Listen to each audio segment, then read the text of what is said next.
Yung turumba ay mula sa salitang banyaga, nang ibig sabihin ay tarong, parang nahihibang nababaliw. Dito sa St. John the Baptist Parish, isa rin to sa pinakalumang simbahan dito sa Laguna. Nakaka-inspire kumain. Ayan po mga brothers and sisters, kanina po ay di na tayo nakapag-video dahil lumusong na rin tayo sa pool. So hindi na natin na video yung mga ganap natin kanina, pero dyan po kami nag-swimming kanina. Yan. Dyan po kami kanina. Tapos, eto na kami ngayon.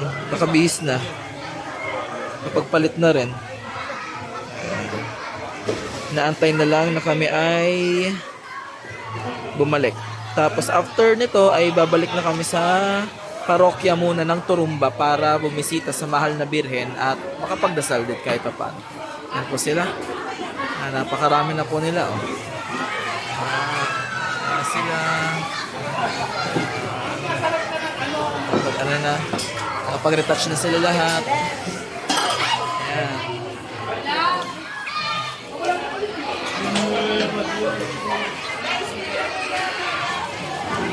Ayan mga brothers and sisters, tayo nagbabalik at sabi ko nga kanina hindi na po tayo nakapag-video kanina dahil nag-swimming na kami, pero ngayon eto na po kami ang mga natitira. Ayan, tapos si Cooper inaantay namin. So kami ngayon ipabalik na ngayon sa parokya ng Turumba para bumisita dun sa loob at makapagdasal. Tayo po nandito na sa parokya ng Turumba.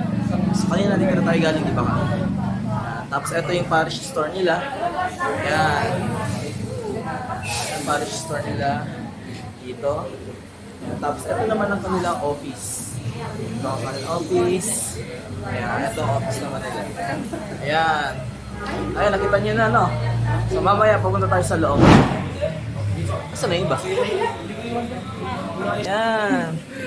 Ayan, basta tayo. Hello po mga sisters. Good afternoon po. Ayan, so meron din tayong mga kasamang ibang pilgrim na hindi ko alam kung saan sila nanggaling. Pero ayun, syempre kami. Alam niyo naman kung saan kami nanggaling, sa San Pedro Laguna. So yung iba, nasa Laguna, hindi namin alam. Okay, let's go. Ito po sila father at sila brother. Okay. Ito picture. Picture. So ito na po kami sa taas. Papunta sa sa kinaroroonan ng mahal na birhen ng Turumba. Pero sa ngayon ay pala muna kami. Mag-picture taking daw. Ayun sila. Okay, paakit na po tayo sa kinaroroonan ng mahal na birhen. Pero ayun, pinaalalahanan kami na sa aming pagpasok ay dapat ay wala na masyadong ingay. So medyo silent moment muna tayo habang tayo papasok. Ayan, sige. Ito po, sister.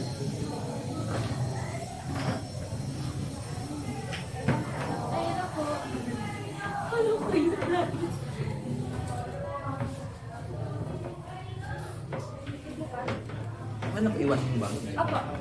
Sige naman. Dito tayo sa imahe ng mahal na birhen ng Nuestra Señora de los Dolores de Turumba. Itong imahe na ito ang nakita na palutang-lutang sa lawa ng Laguna. So dito sa area doon nila nakita at paniniwala na nung panahon na yon na hindi mabuhat ng mga tao yung kwadrang ito ng mahal na Birheng Maria. Kaya tinawag nila yung pinakamalakas na babae noon ng pangalan ay Marianga. Nung binubuhat ni Marianga, hindi niya pa rin mabuhat. Kaya isang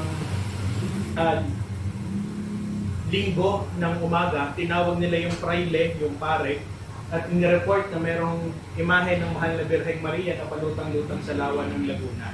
Kaya ang ginawa ng praile, nagprosesyon sila doon, at nung kinuha ng praile ng pare yung kwadra, naiangat niya ngayon. Kaya yung mga tao nagtutuwa at nagpalakpakan, sila ay sumayaw ng turumba.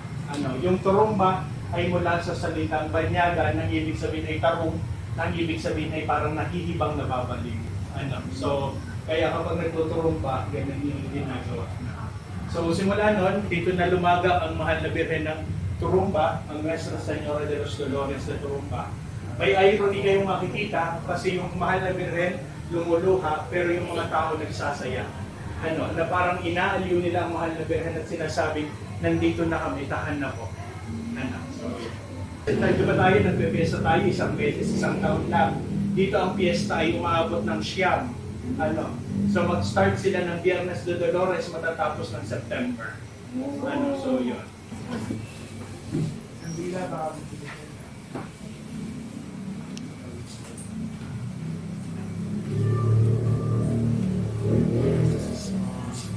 Ito pa ang kauna-unahang pagpunta ng ating mga bagong youth officers dito sa Turumba. Kaya sila ngayon ay nandito para manalangin sa mapaghimalang imahe ng mahal na Turumba.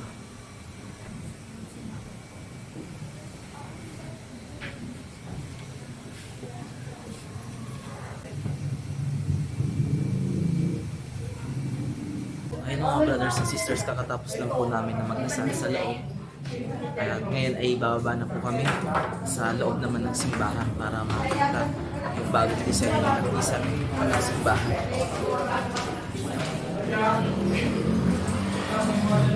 Yun lang mga brothers and sisters, meron pang ganap yata sa loob pero Ito yung imahe ng Santo Cristo. Ang tinatawag nila dito kapag Good Friday ay descendimiento. Ibig sabihin, binababa nila yung Kristong yan. Tapos yung kamay ng Kristo yan ay babalik ko. Tapos yun yung ginagawa nilang lolo uwi. Kapag So ang storya na, meron daw isang lalaki na pumunta dito ng panahon ng mga Espanyol na sinasabing gusto niya daw magpakit ng Kristo. Tapos bigyan lang daw siya ng lugar, ng isang kwarto. Tapos sa loob ng 7 araw, inukit ang imahe na yan. Tapos nung narinig na nung pare na wala nang naririnig na nag-uukit dun sa loob ng kwarto, binuksan na nung praile. Pagbukas niya, ito na lang yung naiwan. Wala na yung lalaking nag-uukit. Kaya nagawa yung imahe. Kasi itong nakikita niyo mga CD, ito yung history kung paano natagpuan yung mahal na birhen ng Turumba. Tapos ito sa gitna ay yung mga festivities. Ito ay yung tungkol sa bayan ng Pakil.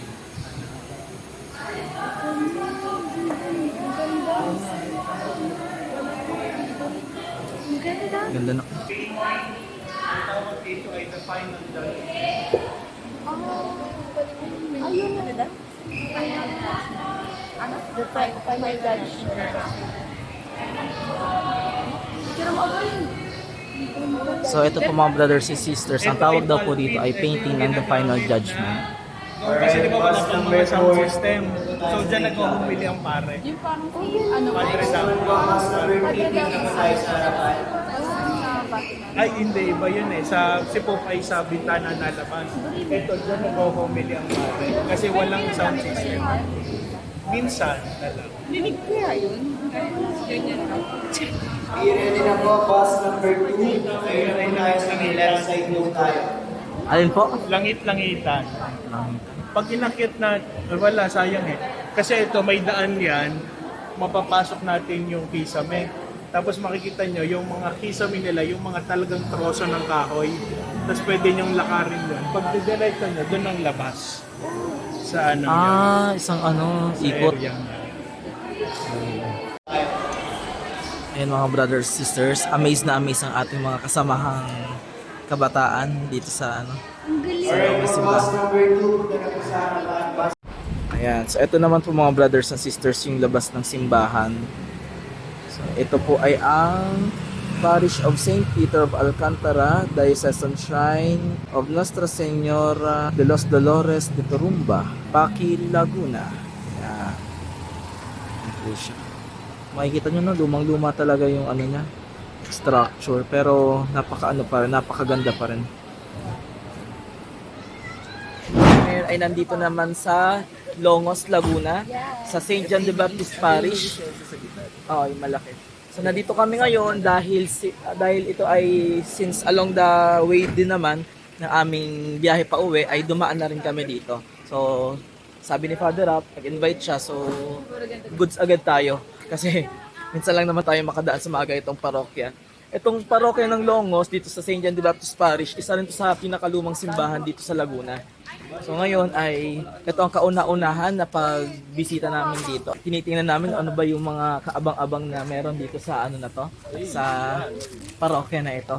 So dito rin yung may malaking simbahan na ano, malaking simbahan. Dito may malaking insensaryo sa loob ng simbahan. So makikita natin yun mamaya.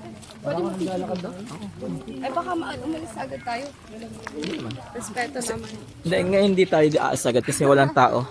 Yan, so ayan guys, So so. mga brothers and sisters, narito na po kami nakikidayo sa ibang simbahan. Ay, grabe. Ayan po mga brothers and sisters, oh. Yan, hindi meron pa sa gitna. Sa gitna. Tingnan nyo naman yan, oh. Simula nung dumating si Father Christian po dito mga brothers and sisters, napaganda niya ng husto itong parokyang to. Father Christian. Yes, oo. Father Christian ang nandito. Pwede dito yung gusto ni Father Aga. Hindi, iba't iba yan. Yeah. So eto, bago pagawa lang din to ni Father Christian, nung siya yung nalipat dito sa parokyang to, pinagawa niya talaga tong fountain na to. Kasi mahilig siya sa fountain si Father Christian yan, ah. Yan. Tapos kung titingnan naman natin, yan, eto naman yung harap ng St. John the Baptist Parish, Longos, Laguna. Yan, di ba? Angas, ang ganda. So, mamaya titingnan natin yung loob. Ay, hindi pa. Hindi pa. Ito naman. Yan. So, sige. Silipin natin yung loob, mga brothers and sisters. Kasi, nandito yung, sabi ko nga sa inyo kanina, nandito yung napakalaking insensaryo. Titingnan natin. Sensaryo. Ito. Yan. Papakita natin, ha. Ito sa buong parokya, sa buong simbahan ng Laguna, ito lang ang kaisa-isang merong ganitong malaking insensaryo. Yan. Nakita nyo naman yan. Di ba alam nyo po yung ginagamit ng mga sakristan kapag ka nagmimisa na may insensaryo? So meron din dito. Yan. So ayan guys, ayan mga brothers and sisters. So yan. So eto lang ang merong parokya na merong ganyan. Tapos tingnan nyo naman, napaganda talaga ng gusto ni Father Christian tong parokya na to. So noon ano lang to, pero tingnan nyo naman, napakaganda na. Sobra. Let's go. So, dito tayo, punta tayo sa may gilid na part. Ano ba meron dito mga anak? So dito natin makikita. Charot. Okay, kita nyo naman ang simoy namin. Siguro ang sarap magsimbang gabi dito. Ano? Sobrang hangin. Dito na ako magsisimula ng palagi. Nakakala pa ng ano. Ay, sobrang k-drama. Bongga. Okay, no. Tapos hindi sasama ni Kuya sa vlog. Oo, Kasama natin yan. nga kuya. Kasama natin. Dito na lang. Makasama natin mga kabataan.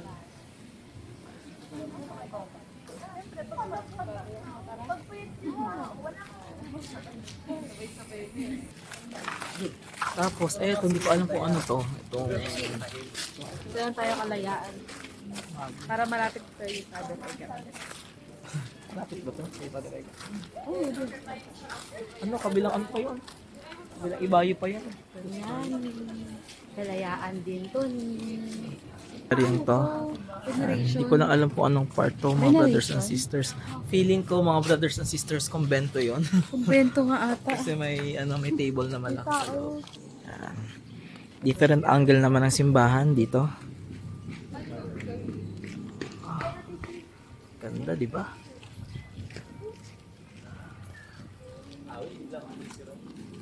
So ito naman po mga brothers and sisters yung parish office na area. Ito. Yan. Ito yung parish office nila. Ayan. So actually ito meron pa dito pero nire-renovate pa. Diba? Ganda na.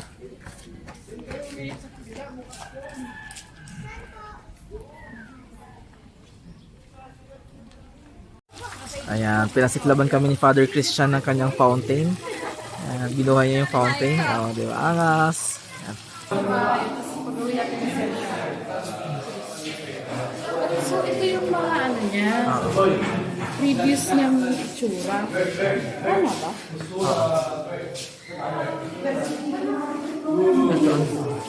So, pupunta naman kami dito sa taas. Ayan. RJ, ang dami ko ng epic fail dyan sa video mo. Okay lang, hindi ko na nga tinitingnan kung paano yung nakukuha eh.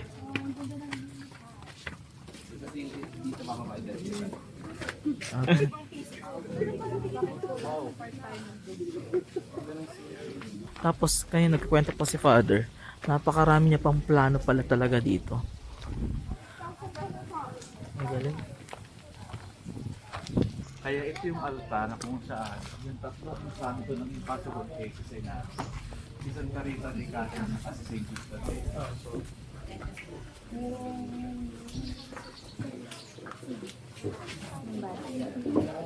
Kasi mo ng buhok. So yung tatlong santo ng impossible ng mga tao. Ang dami na po marami dahil sa kanya. Talagang answered prayers lahat. Dasal kayo kay Santo Pelomio. So ito naman yung area ng pwesto nila.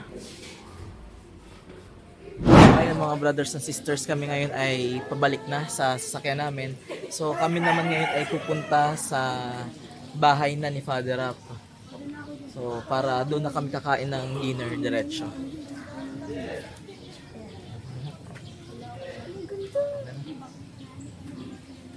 So let's go. Tapos pahinga muna tayo pagdating sa sasakyan. Kasi medyo mahaba-haba ang biyahe. So ngayon po, nagmumukbang na lang po sila. Ayan, lumalapang na lang po tayo ngayon. Pagkatapos po natin matulog ng napakasarap. Ayan.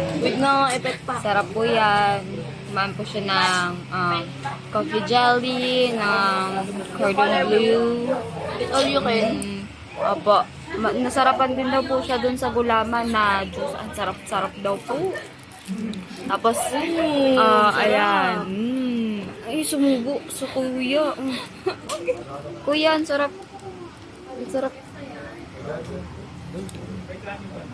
Nakaka-inspire kumain. Sorry po, kuya. Love you. Ngayon po, nakain na po si Ate Bin. Tapos na po kumain si Ate Bin.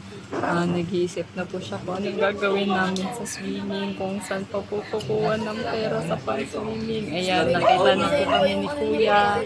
Ayan, si Ate Sophia po. Ayan, pakita natin yung mga pagkain. Ito, food trip si Kuya. Te, bawal yan. Uy! Ayan. May coffee jelly po. May ubi alaya. Ayan, Alfredo pasta daw po. Tapos, yung pansat kanina. Yan, yung favorite ko yung kainin kanina. Pili niya.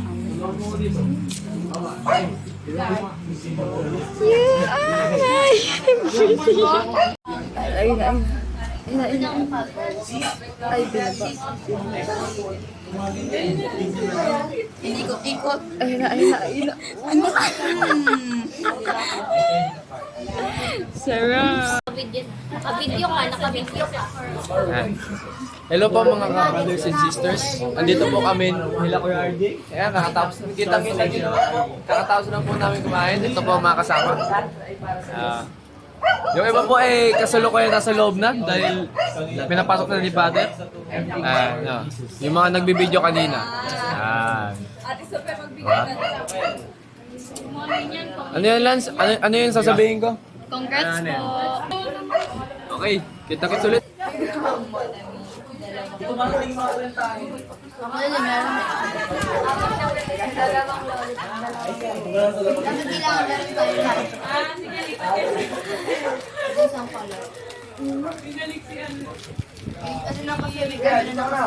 Junior RJ. Ano yan? Sige na.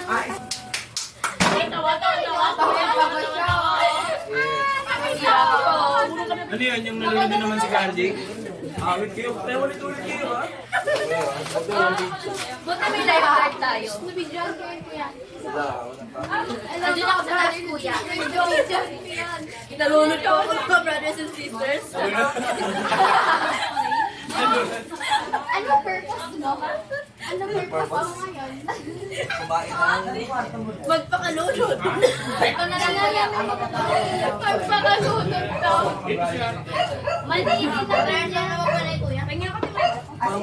Ay, baka malas naman ang mali. Baka matapon yung ano ko. 10 piso ba? Hindi mo yung sili para 10 piso. Hirap ko yung kasi ikaw lalaki, babae pa pinag-ano mo. Ay, naku. Pangako yun. Kaya kayo nandyan para tulungan. Okay, maligid mo na rin si Mother Ram.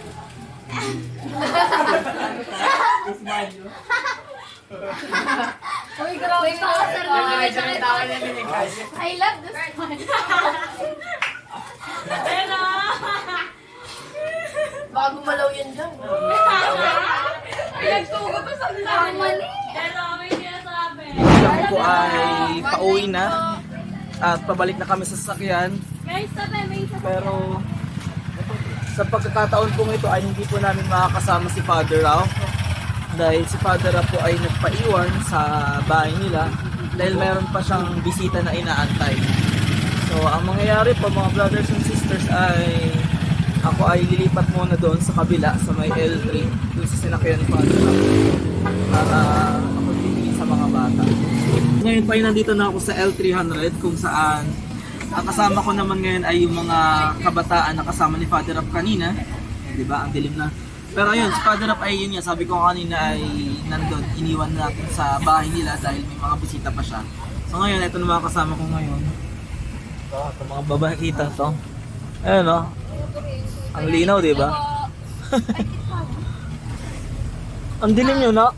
Kami po kayo ay nag-stop over para lang mag-CR yung ilan natin mga kasamahan kasi nga bukod sa napakain sa L300 kailangan nilang mahanginan ay pinaihi natin sila kasi naiihi na daw sila. Tapos kanina may nangangamoy pa ng paa. Hindi ko alam kung yun. Ayun, pero so far ano naman sila, ayun, waiting sila sa CR ngayon. Ibang mga member, mga kasamahan natin. Ano pa nga hindi mo pa kitain yun eh.